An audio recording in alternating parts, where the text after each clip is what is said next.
আমির সাহেব, আব্দুল মতিন সাহেব উনি নিজে প্রকাশ্যে ক্ষমা চেয়েছেন। সেই ভিডিও ফুটেজ সোশ্যাল মিডিয়াতে ভাইরাল হয়েছে।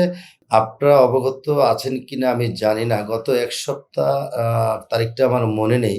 এমনিভাবে জামাত ইসলামের মহিলা কর্মীরা বাসায় গিয়ে যখন ভোটার আইডি এবং মোবাইল নাম্বার পাশাপাশি বিকাশ নাম্বার যখন চাচ্ছিলেন, ওই বাসার একজন কর্তা ব্যক্তি তিনি এসে সাথে তাকে জিজ্ঞেস করেছিলেন যে, "আপনারা ভোট চাইবেন ঠিক আছে। কিন্তু আপনারা কেন আমার পার্সোনাল ইনফরমেশন আপনারা নিতে পারেন? এটা কি কোনো আইনে আছে কিনা? আ পাশাপাশি আপনারা কেন আমার বিকাশ নাম্বার কিংবা মোবাইল নাম্বার চাচ্ছেন? আপনারা এটা দিয়ে কি করবেন?" বলছে, "এই মোবাইলে আমাদের মেসেজ যাবে।" হ্যাঁ? বিষয়টা হয়েছে এরকম।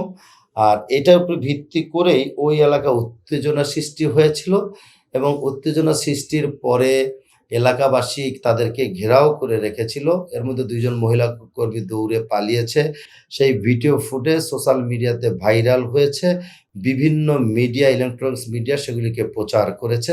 একজন অবশিষ্ট মহিলা কর্মী যখন তাদের আটকা অবস্থায় ছিল, তাদের আ নেতা গাফরুল থানার জামাতের যিনি আমির, আব্দুল মতিন নাম উনার।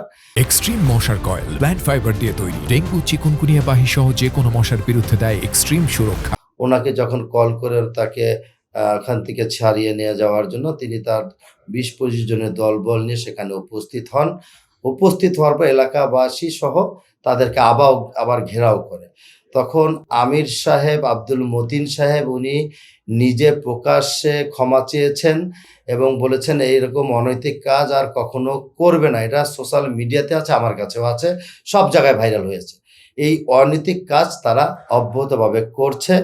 একই দিনে ক্ষমা চাওয়ার পরে পীরের বাগে একটা ঘটনা ঘটেছিল শেওড়াপাড়ায়। সারা বাংলাদেশে আপনারা ইলেকট্রনিক্স মিডিয়া, পত্র-পত্রিকা সেটাকে ঢালাওভাবে প্রচার করেছিল।